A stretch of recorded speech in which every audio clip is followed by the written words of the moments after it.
It's time to down tools for a bit. Welcome to the ToolShed, the influential podcast for anyone and everyone involved in the building industry. Here's your host, Mick Hawes. Hey there, before we kick off, I want to share a really important thought. 71% of you who watch this channel frequently don't subscribe. So if you've enjoyed any video you've ever watched, can you do me a favor and hit the subscribe button? It helps the channel more than you think, and the bigger the channel gets, the bigger the guests get. So let's go. I've got a really big guest. He's huge. His name is John Blake. But before I show you how big he is, I just want to make sure that you press the link in the description there and take the quiz. It's the Builders Freedom Readiness Scorecard. We talk about it all of the time. The reasons that we go into business is to get more money freedom than we thought we would if we worked for somebody else, and more time freedom because we can choose who we work for and when we work and all of that sort of stuff. And we go into business thinking it's all going to be really wicked and wonderful.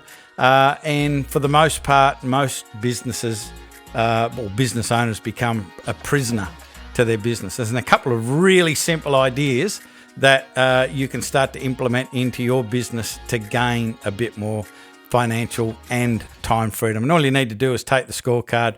It'll take you about 2 minutes. You'll get a whole bunch of information in your inbox shortly after that, but you'll also get a score so you can see what are the things that you need to work on. Anyway, huge, big guest. There he is. His name's John Blake. He's over in Western Australia. We won't hold that against him. I was just there a few weeks ago, and he just told me I was just up the road from you, I'm assuming. Is that where you live? Is that where you surf? Literally just down the road. So, yeah, my place is a 5-minute drive. And do you hit the surf break there and along that big beach? Yeah, some big waves there. There was big waves there every day. Yeah, I was probably surfing while you were running your event. Well, somebody had to keep the wheels of industry ticking over while you were mucking around. Yeah, that's it. I'm just trying to remember how long we've known each other, but I'm gonna say 15 years thereabouts because it was back in the Mal Emery days. In fact, I was recommended to go to sign up for Mal Emery by one of our coaching clients at the time, who's still a coaching client. So that's wow. He's still with us. I was talking to him today. He's become a great friend. And he introduced us to that. That's where I met you and a whole bunch of really cool people that I still stay in touch with. Back then, you were a master of sales, teaching people the art of the sale. And I don't want that to sound too Donald Trumpy.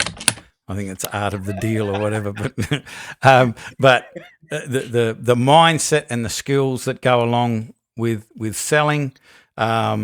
It was absolutely amazing what you used to teach. What's changed? Has anything changed? What's your focus and where do you spend your time now when you're not surfing? The focus is fairly similar. It's still really sales. helping the different people that I work with to maximize the number of inquiries that they get, be they organic inquiries or be they digital inquiries that they've paid for, is to help them to maximize the number of those inquiries that convert into actual paying clients.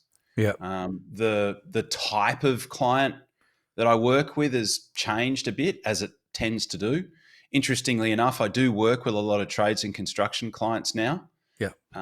Primarily because I find that I can help them the most, because they often have that part of their business develop the least. I was about to say they have a shit system. Yeah.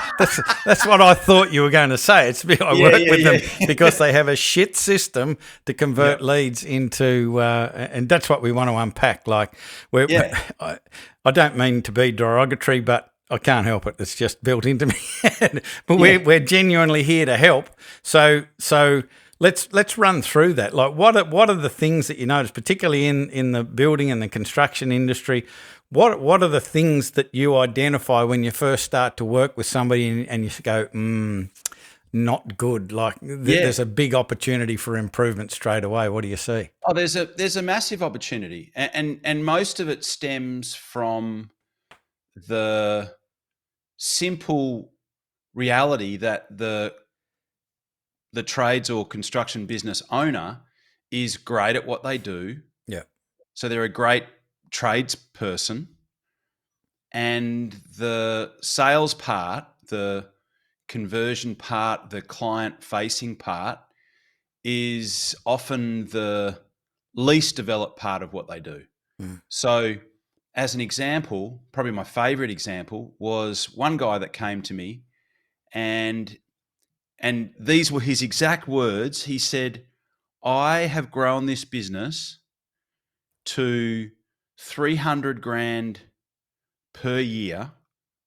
Sorry, 300 grand per month without having to talk to anyone." Mm. He goes, people send me requests for quotes, and I reply to those requests, and they send me a purchase order, and I go and do the work. But all of this has happened without me really ever having to talk to anyone This about the sounds sales like a part. bit of a unicorn. Like that sounds like a very, very rare scenario. Well, the thing is with this guy, he's an immaculate trade. He's a chippy, Yep. and he's an immaculate tradie. He's just very, very good at what he does. Yep. And his business grew to that point, and he had the sense to realize, it's that whole "what got you here won't get you there." Yeah.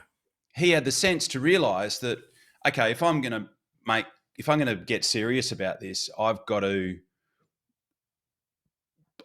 pull my head out of my ass and get serious about growing the business, and I need to give up on this whole, "Oh, I hate sales. I don't like talking to people. I'm not comfortable with it."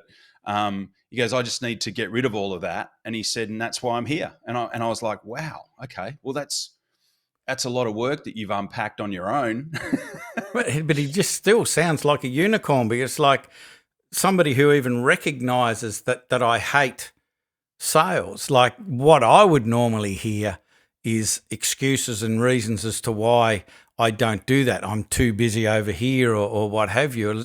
So why, in your mind and your experience, which is vast, do people have a bit of a disdain for sales when it's like the most important piece? Like that the quality of that process where you're converting a lead into a customer is so important and can fix a whole lot of problems in the project. When you set expectations and you give them a great experience. So why is sales getting a bad rap in some people's minds? Well, I mean, you are right. This guy was a unicorn in that regard, because he had recognized the core thing that he needed to fix in order for him to go to the next level. And as it turns out, he's taken his business from where he was, which was 3.5, 4 mil, to a point now where I think he's on track to do about 16. Wow. And he's now got all these other divisions. He's got 3 estimators that all he did was put my videos that I created with him and his one estimator that he had when he was at 3.5 mil. He put all of those guys in front of the videos that I developed and brought them up to speed. And now he's got 2 other divisions, and he's just he's just gone from strength to strength. So in that regard, he is a unicorn, because most of them, like he said, are probably thinking that they're probably not aware of the seriousness of the problem.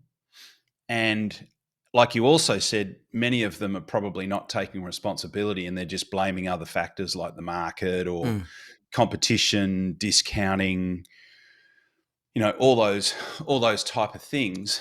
And perhaps it's, if you boil it down, it's, well, I'm good with my hands, and that's why that's why I've decided that I'm gonna start a trade, you know.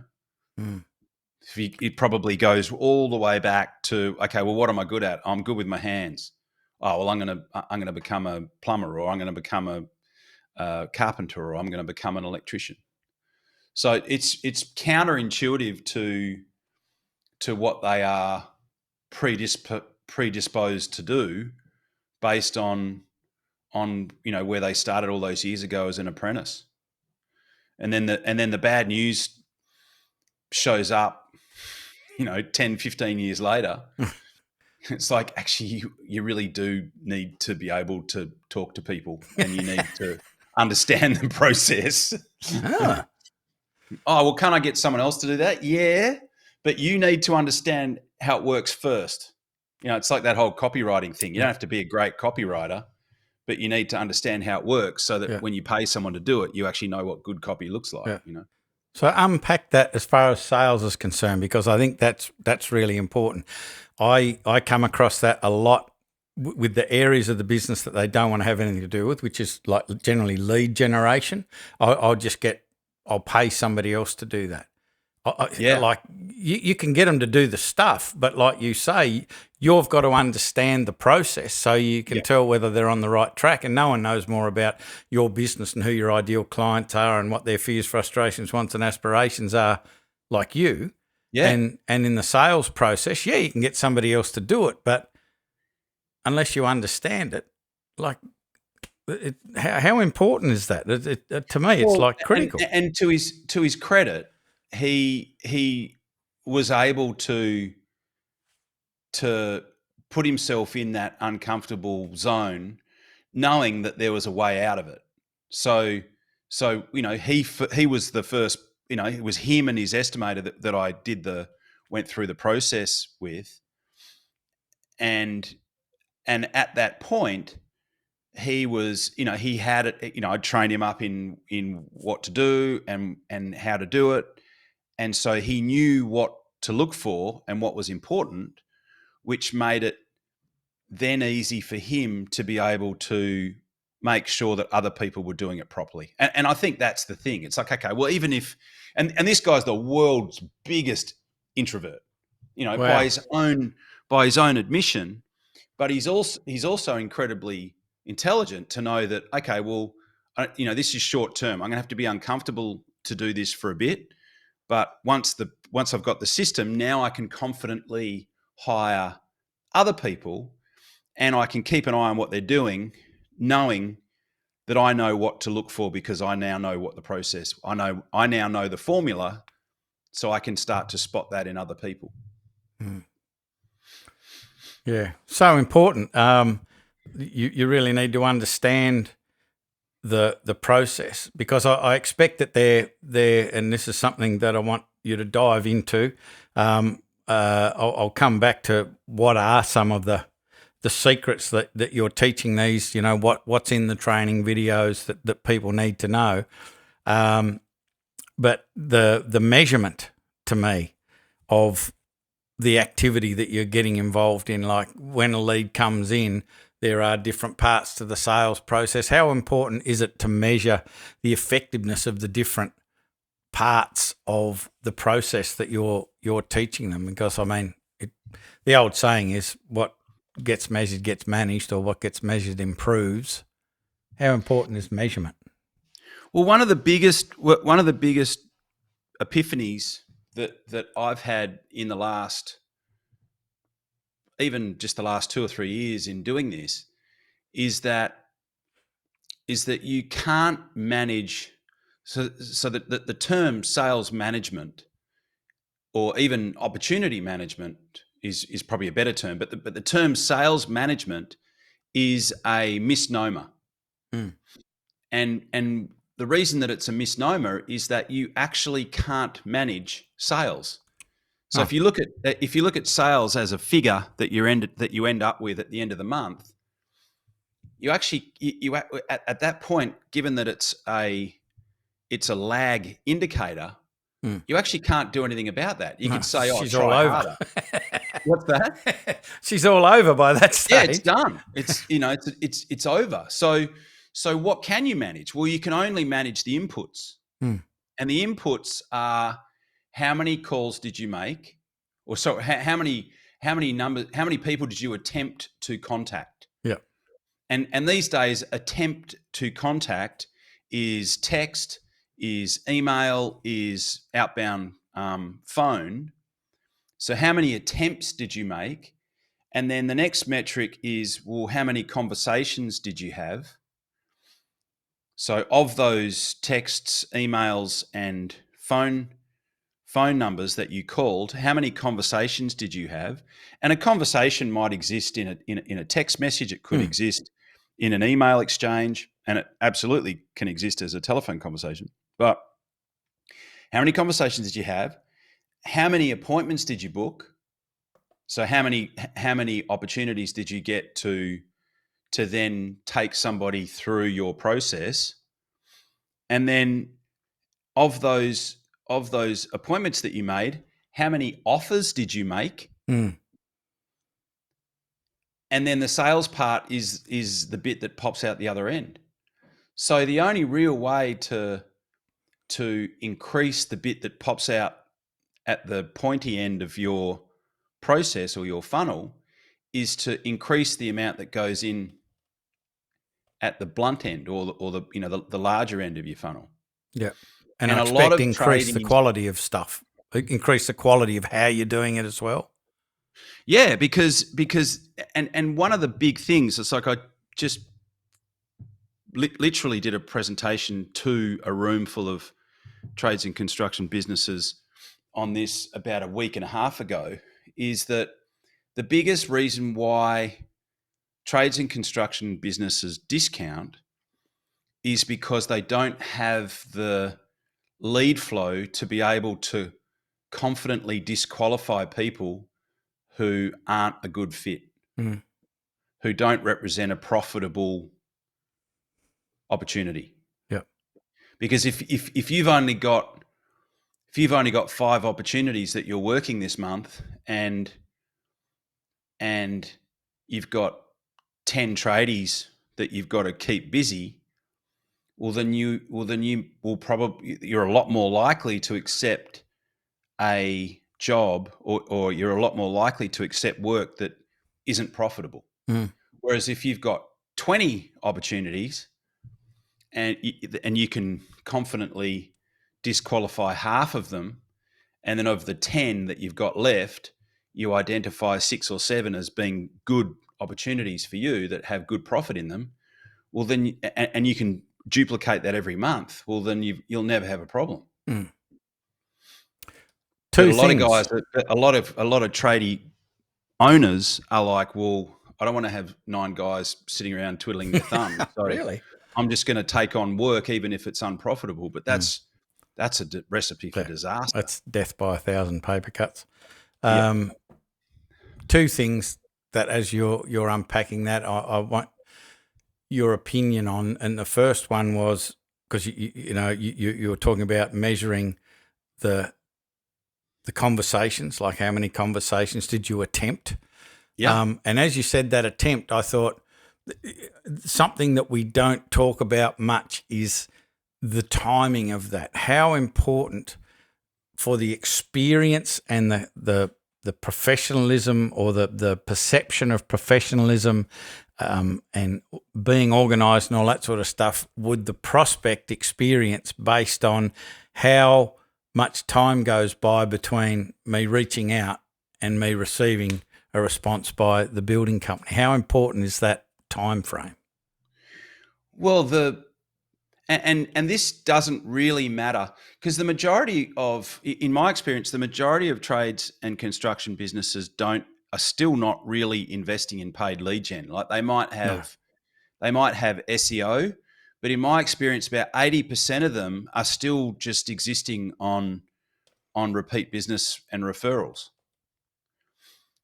But regardless of whether the inquiry is a referral or whether it's a paid lead, if you don't get back to that lead within 5 minutes, you are 9 times less likely to get a hold of them. So you're actually 900 times more likely to get a hold of them and more likely to convert that lead if you get back to them within 5 minutes as opposed to within half an hour or a day.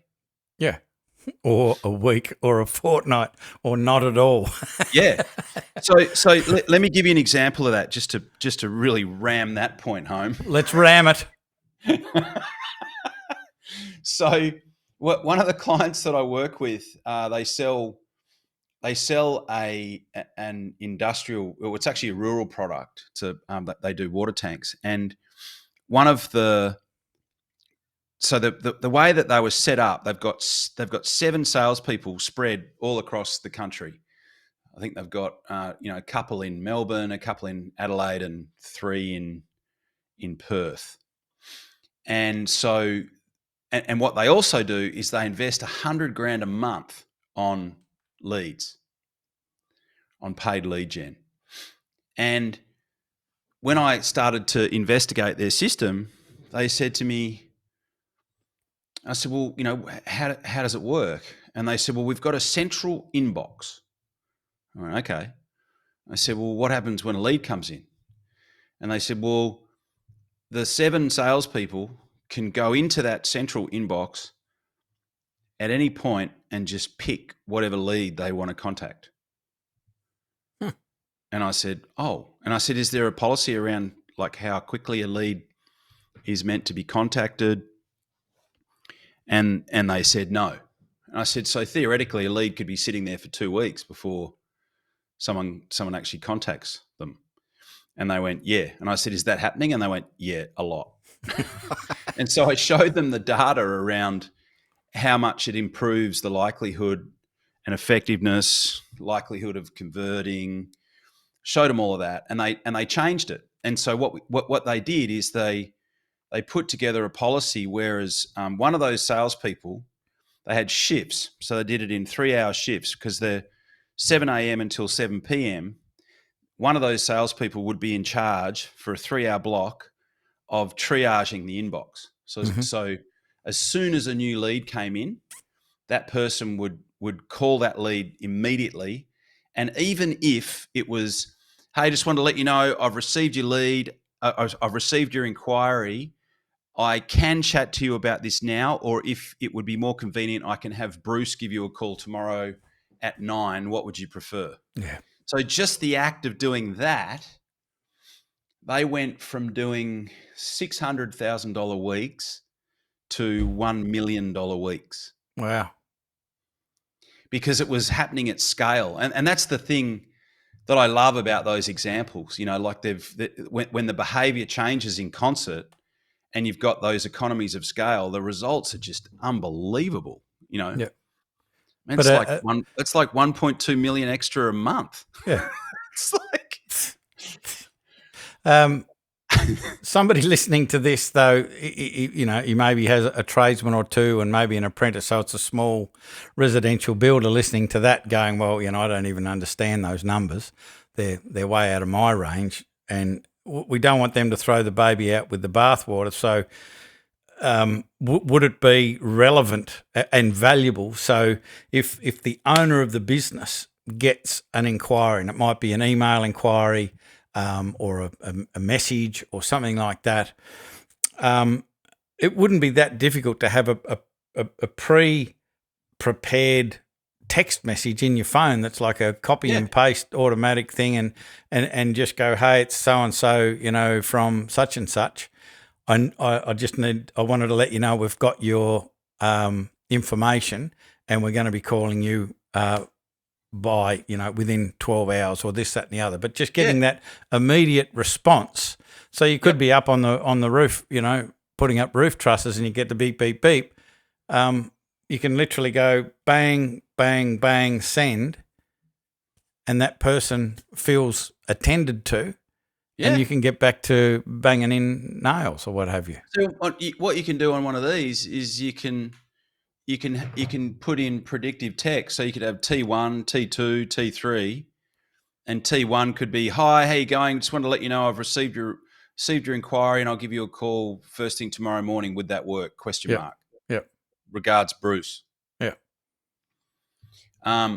Yeah, and that's my world. You know, I don't have a team of people. I've got I've got one guy in the Philippines, like as you do. As you do. Um, but yeah, like if I'm delivering a day of sales training and I'm standing up the front of the room and an inquiry comes in, that's all I've got. Yeah. You know. Another thought that I think is very, very much worth unpacking, because it's there seems to be a major absence of it. And it's one of our guys, one of our wonderful members who's actually over in WA, stumbled across this, and it's this concept that you've probably never heard of before, John. So I hope you're sitting down. It's called asking for the business. Oh, that old Right. chestnut. Yeah. So I don't know how many times I've seen they put a hell of a lot of effort into the initial conversations, gathering the data, putting a lot of effort into a proposal, and then they post it out or whatever, email it out or what have you, with a message saying, have a look at it, and when you're ready, give us a call. And I'm being asked, why do people ghost me? Why don't people call me back? Why am I not I'm paying for all of these leads, but they're not converting into customers? Yep. How important is it? Part A. Part B, what prevents people from doing it? Part C, what do we need to do to make sure that is an absolute part of our process? Yeah. Well, the first part of that is you are so that there's a balance of power that takes place between you and a potential buyer. You know, whether you choose to admit that it exists or not, there's a balance of power that takes place. And this is one of those things that I hear myself repeating all the time, is that you are never more powerful in the 1 second that elapses before you press send on the email that has the quote attached to it. Right? You are never more powerful in that relationship than what you are in the second that elapses before you press send. So why is that? Well, once they've got your proposal or your quote or whatever you want to call it, what can they now do? Well, they can shop it around. They can use it to keep the person that they're dealing with already honest. They could potentially not even see it. They could see it but ignore it. There's all sorts of things that can go wrong. And then what you've also got working against you is that when you call, well, 80% of telephone calls go unanswered. We've now got 3 generations of people that don't use this in the same way or with the same mindset that it was actually created for in the first place. John was holding up a mobile phone there for the people Yeah. that are listening to this in the audio only Yeah. version. Yeah. And it's got a picture of a gorilla on it too. Anyway, just for the audio peeps. Yeah. So in that regard, 80% of telephone calls go unanswered. So, well, what do you do about that? Well, the first thing you do is you present your proposal to someone, and even if it's just a quick call before you send it, and what that call needs to sound like, or all it needs to sound like is, "G'day, Mick. I've got your fee outline for the new decking that we've been talking about out the back. I'm about to send it through. It's actually come out a little bit lower than what I thought. It's actually come out at 23,487. Is that in the ballpark of what you had in mind?" Okay, if that's the case, I'll send this through. It's actually got everything we talked about. We used that different fabrication, which lasts a lot longer, and I've also been able to grab a plant package that'll complement what we're doing out there really nicely. So yeah, all up it's 23,487, and I'll send this through now. Now, when would you like to let me know what you want to do with that? Mm. So what have I just done? I've rung them. I've ballparked them on the price. And now when the person responds and says, "Oh, can you give me until Friday?"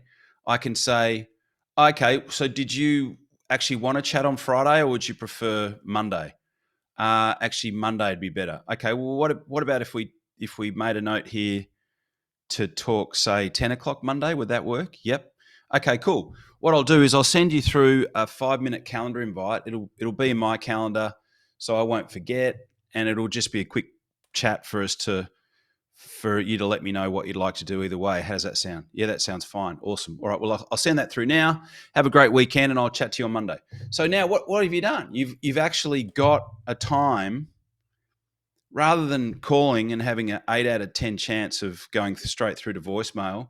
And I think just on that, 70% of people don't even check voicemail. So you know, it's a trap. It's like a massive hole that you fall into, and it means that there's a really good chance that they're probably going to go with someone else. And we live in this world of quick decisions. You know, everyone can get information so quick. And if you're having to wait 3 weeks before you talk to somebody that you took the time to go out and measure up, you know, you probably spent an hour on site, then you went home, and then you put your quote together, and then you've sent that through.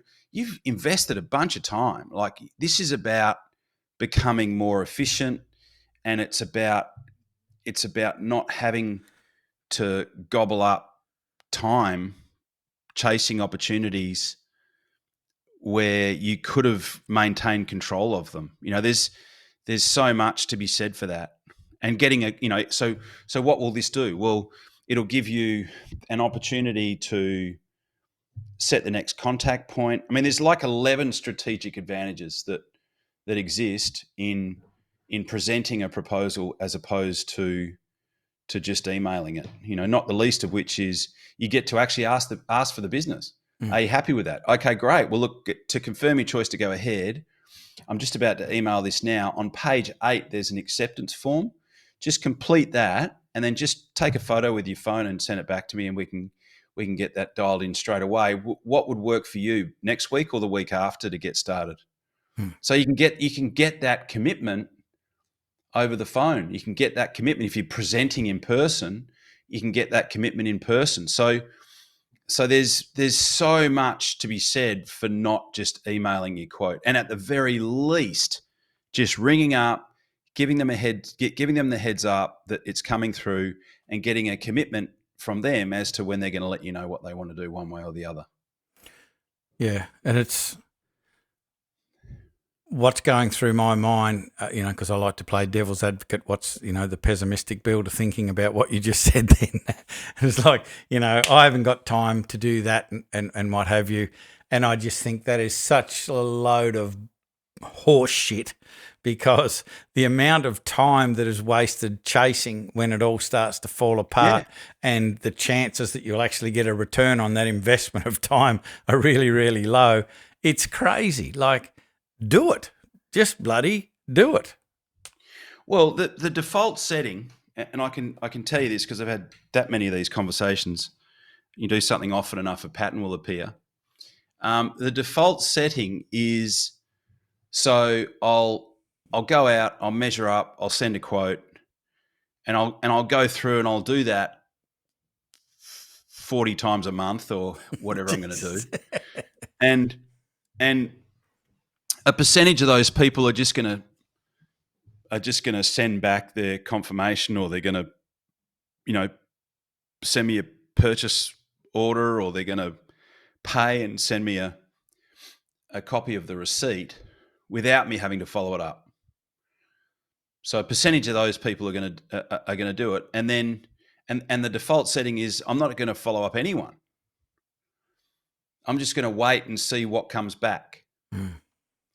And if you just follow up, you'll double the amount of people that'll buy. So if you send out 40 quotes a month, and let's say four or five, just ring up and confirm, or send back their confirmation or whatever, that'd be probably about normal, about 4 or 5. But if you follow up, well, then you'll get probably another 3 or 4. If you present them in person, you'll confirm probably 2 or 3 on the day. So you won't even have to follow those ones up. So there's so much to be gained through just presenting and setting the next, like I said, at the very least, giving them the heads up and setting the next contact date and creating a agreement up front that person on that follow-up day and time is going to let you know what they want to do one way or the other. There's so much efficiency that you can gain just through getting into the habit, and having your team get into the habit of doing that. Yeah, absolutely. So, not to mention the extra business that you'll do. Yeah, absolutely, and gives you more choice. Somebody listening to this is going, I'm just sort of, imagining that this is happening out there. Somebody out there is going, I think I might need a little bit of this. I think I could do with a bit of a hand in this space. We'll make sure we put contact information in the description. But how do they get a hold of you? What does getting a hold of you look like? Once they've got a hold of you, what do they do with you? What can they expect? What's the process when you start to work with somebody? And I'm assuming that it's different depending on whether they're a large company and what they want and what they need. It starts with a diagnostic. So I've got a really powerful diagnostic process for trades and construction businesses now that I've been doing this long enough. And at the front end, we look at the process. There's typically around 8 different areas in the process that require attention. Some people require more or close to 8. Some people require less. But the front end part of it is a diagnostic process where I get the person to complete a diagnostic questionnaire, and then we spend 90 minutes on the phone or on Zoom, and we go through the specific parts of their process that need attention. And there's at least 3 actions that they can take straight away, just like what we've talked about today, getting on the phone and actually giving someone the heads up before you send a proposal and setting the next contact date. That could be one part of that. And then off the back of that, depending on how many people that they want to put through, there's a process that we take them through to fix whatever those other parts of that process that need attention, to get them fixed and get the whole system working more efficiently, so that they get more inquiries that convert into paying clients, and it happens a lot faster than what it is, and at the fees that they want to charge without having to discount. Yeah. Well, we could talk about discounting and the reasons why you should never do it for another 7 hours. So we won't even approach the topic, because it's just the D word. Just don't do it. John Blake, thank you very much for sharing your expertise and your experience. Invaluable stuff. Such an important part of the business. It was great to catch up with you, and hopefully it won't be another couple of years before we do it again. Yeah, no, thanks for having me back. Always a pleasure to catch up with you, Mick. And it's kind of cool that we're dealing with a lot of the same type clients now, which is, that's a pretty cool thing. Yeah, brilliant stuff. So there you go, folks. That is Mr. John Blake. The contact information for John will be in the description. Before you bail, make sure you click the link to do the Builder Readiness Freedom quiz. If you're in a position where you always seem to be under the pump time-wise, if you're in a position where you always seem to be under the pump financially, particularly when the BAS comes around, how am I going to find the money to pay for that? There will be a heap of clues in the information that you will get sent to you after doing that quiz. And it's an investment of about 120 seconds to do that quiz. It won't take you very long at all, and you'll get some really valuable and cool stuff in your inbox directly after that. So that's it for this podcast. We will be back with another episode of the ToolShed podcast. Before you know it, I'm Mick Hawes from Builder's Business Black Belt. That is all. Bye for now. I'm out. You've been listening to the ToolShed. If this podcast struck a chord with you, make sure you spread the word by sharing it with your mates in the building industry. We love your help to make the building industry better for everyone involved.